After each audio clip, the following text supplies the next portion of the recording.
테크에 진심을 다하다 테크 요정 비티크입니다. 아이폰 택배 도난당했습니다 라는 보도글이 올라와 화제가 된 적이 있었습니다. 아이폰 13을 구매해서 배송 상자를 정상적으로 받았는데 나중에 뜯어보니 당연히 있어야 하는 아이폰이 감쪽같이 사라졌다는 걸 알아차린 것입니다. 그야말로 말도 안 되는 일이 일어난 것이죠. 바로 물류센터에서 근무하던 직원 일당이 범인인 것으로 드러났습니다. 10개월 동안 무려 스마트폰 1000대를 빼돌렸다고 합니다. 이와 같은 빈박스 사고의 타깃이 매번 스마트폰의 이유는 과연 무엇일까요? 일단 크기가 작기 때문입니다. 작은 만큼 훔치기 쉽고 편하죠. 또한 아이폰 14 같은 경우 최소 125만원에서 최대 250만원에 달하기 때문에 절도범 입장에서 보면 소요되는 노력 대비 보상이 매우 큰 편입니다. 이렇게 훔친 스마트폰을 거래하는 작물 시장이 활성화되어 있기 때문에 현금화에 용이하다는 그런 특징을 가집니다. 이러한 이유 때문에 스마트폰 도난 사고가 유독 극성인 거죠. 공식 홈페이지에서 구매하면 이와 같은 박스를 받게 됩니다. 이게 바로 배터리가 있는 제품을 항공편으로 이용하는 카톤 박스라고 합니다. DHL과 같은 해외 배송으로 받게 되면 이 박스를 통해서 우리가 받게 되는데 이럴 경우에는 분실의 위험이 사실상 없습니다. 하지만 오픈마켓에서 구매를 하게 되면 이와 같은 별도의 박스에 패키지가 따로 덩그러니 이렇게 들어가 있습니다. 이와 같은 경우에 빈 박스 또는 다른 물품이 대신 들어갈 수 있다는 얘기입니다. 근원적인 해결책이 없기 때문에 가급적이면 박스를 뜯을 때부터 영상을 찍어 주시는 게 좋습니다. 아니면 애플케어 플러스 가입을 같이 해서 1년 번호라도 확인할 수 있도록 안전장치를 만들어 놓으면 분실 등록이라도 가능합니다. 아무래도 카드 청구 할인과 같은 장점이 있기 때문에 오픈마켓에서 구매를 하신 분들이 많으실 거예요. 하지만 저렴한 만큼 이와 같은 사기의 가능성도 있으니 이 부분은 주의해야 할 것 같습니다.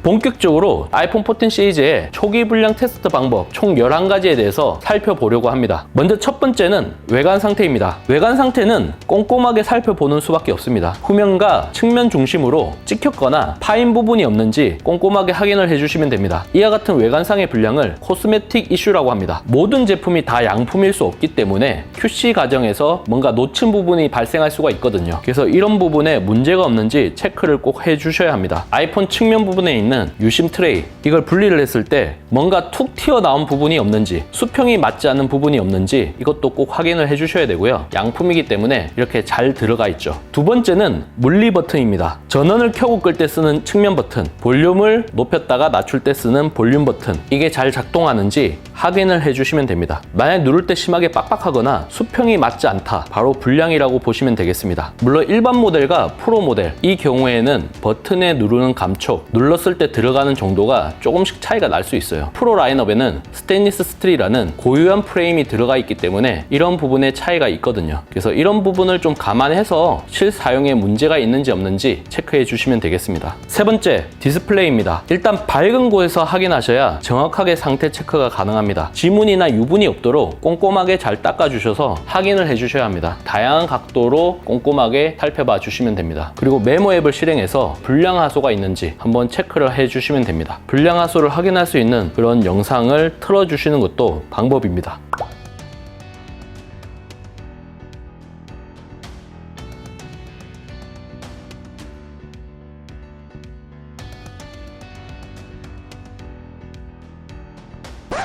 단 디스플레이마다 색상이 조금씩 다르게 느껴지실 수도 있습니다. 누런 화면 같은 경우가 있을 수 있는데 오히려 눈보호에 도움이 되기 때문에 좋은 거라고 보시면 되겠습니다. 만약 이런 부분이 거슬리면 설정에 들어간 후 디스플레이 및 밝기, 트루톤, 이걸 꺼주시면 됩니다. 화면이 푸른색으로 돌아온 것을 확인할 수 있습니다. 하지만 나는 눈보호를 하고 싶다, 이러신 분들은 이걸 켜두시는 것을 추천드립니다. 디스플레이 불량 증상이 몇 가지 있습니다. 바로 번개 액정과 벚꽃 액정 혹은 녹조 액정입니다. 두 증상의 공통점은 어두운 곳에서 화면 밝기를 낮게 했을 때 발생한다는 겁니다. 번개 액정은 50% 이하일 때 화면이 번쩍거리는 증상이고, 벚꽃 액정 또는 녹조 액정은 밝기가 10% 정도 되었을 때 발생을 합니다. 이런 문제가 발생하는 게 디스플레이마다 균일도가 다르기 때문인데요. 균일도가 완벽하게 나올 수는 없기 때문에 너무 거슬릴 정도로 심한 경우가 아닌 이상 감내해서 쓰시는 게 좋습니다. 네 번째는 배터리입니다. 미개봉 새 제품을 구매했기 때문에 아이폰 14 배터리 성능이 당연히 최대치일 거라고 생각을 하실 겁니다. 됩니다. 하지만 운이 좋지 않으면 배터리 효율이 떨어지는 제품을 사용할 수도 있습니다. 갤럭시 스마트폰, 아이패드 같은 기기는 사용자가 바로 배터리 성능을 체크할 수 없지만 아이폰은 배터리 성능을 바로 확인할 수가 있습니다. 먼저 설정에 들어가서 배터리를 이렇게 들어가면 배터리 성능 상태라는 항목이 있습니다. 여기를 통해서 성능 최대치를 확인할 수가 있습니다. 이와 같이 100%가 나오면 정상입니다. 하지만 99% 이렇게 나온다면 불량이기 때문에 만약 애플 스토어에서 구매하셨다면 2주 안에 묻지마 반품을 하시면 됩니다. 하지만 오픈마켓과 같은 다른 구매처에서 구매를 하셨을 경우 불량 판정을 받은 후 교환 또는 환불을 진행하셔야 합니다. 다섯 번째, 카메라입니다. 아이폰 14 프로 라인업은 센서 크기가 커지고 카메라 섬과 렌즈 부분이 더 커졌습니다. 카메라 안에 먼지 같은 이물질이 들어간 게 아닌지 실금 같은 미세한 파손이 있지 않은지 꼼꼼하게 확인을 해주시는 게 필요해요. 그리고 반드시 카메라 앱을 실행해서 한번 테스트를 해보셔야 합니다. 비디오 모드로 가서 영상도 잘 찍히는지 줌도 잘 바뀌는지 확인을 해주셔야 합니다. 특히 0.5배 줌, 광각 모드에서는 근거리 접사가 잘 되는지 이걸 꼭 확인을 해주셔야 합니다. 해외에서 먼저 출시된 아이폰 14 프로 일부 모델 같은 경우 특정 SNS 앱을 실행 시 카메라 진동 오류가 나타났기 때문에 이와 같은 증상이 발생하는지도 반드시 확인을 하셔야 합니다. 여섯 번째, 플래시입니다. 카메라 섬 안에 보면 광각, 초광각, 망원 이렇게 3개의 렌즈가 위치를 하고 있고요. 이 우측 상단에 있는 부분이 바로 플래시입니다. 사진을 찍을 때도 활용이 되지만 어두운 환경에서 사용을 하기도 합니다. 테스트하는 방법은 간단합니다. 우측 상단에서 스와이프를 해주시면 이렇게 제어 센터가 나타나는데요. 좌측 하단에 있는 게 바로 플래시입니다. 이걸 길게 누르면 플래시의 단계를 조절할 수가 있습니다. 플래시의 밝기 변화가 정상적으로 잘 이루어지는지 확인을 해주시면 됩니다. 일곱 번째, 라이다 센서. 아이폰 14 프로와 프로 맥스에는 또 하나의 차별점이 있습니다. 바로 라이다 센서인데요. 이 라이다 센서가 정상적으로 동작하는지 반드시 확인을 해주셔야 합니다. 폴리캠이라는 앱을 다운받으시면 됩니다. 지금 있는 곳의 주변을 둘러보면서 실내 구조 측정이 잘 이루어지는지 확인해 주시면 됩니다. 여덟 번째,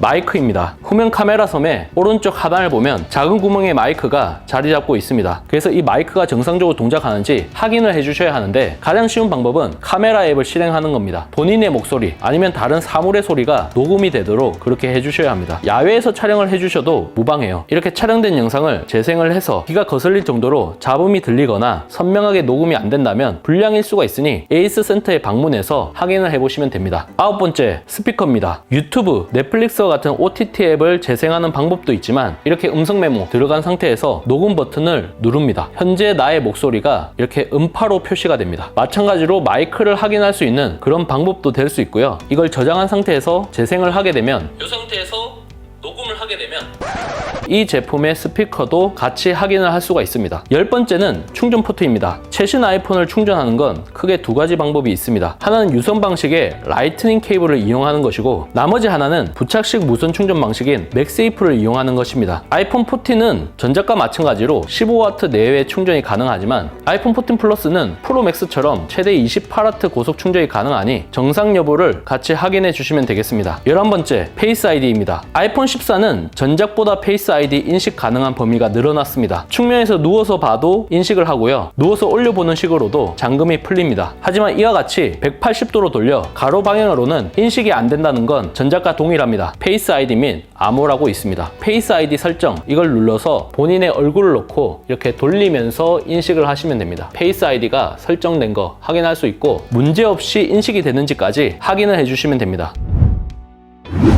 아이폰 14 사자마자 꼭 해야 하는 두 가지의 중요한 내용에 대해서 살펴봤습니다. 먼저 오픈마켓에서 구매를 했을 때 언박싱 영상을 꼭 촬영을 해주셔야 합니다. 또한 초기 불량 테스트를 꼼꼼하게 해주셔야 하는데 저희 테크요정 비티크 채널에서 무려 11가지 방법에 대해 디테일하게 살펴봤으니 여러분들께서도 꼼꼼하게 살펴보시면 되겠습니다. 이번 영상을 본 여러분들의 생각은 어떠신가요? 잘 보셨다면 좋아요, 구독, 알림 설정 해주시는 센스 테크요정 비티크 다음 영상에서 찾아뵙도록 하겠습니다. 고맙습니다.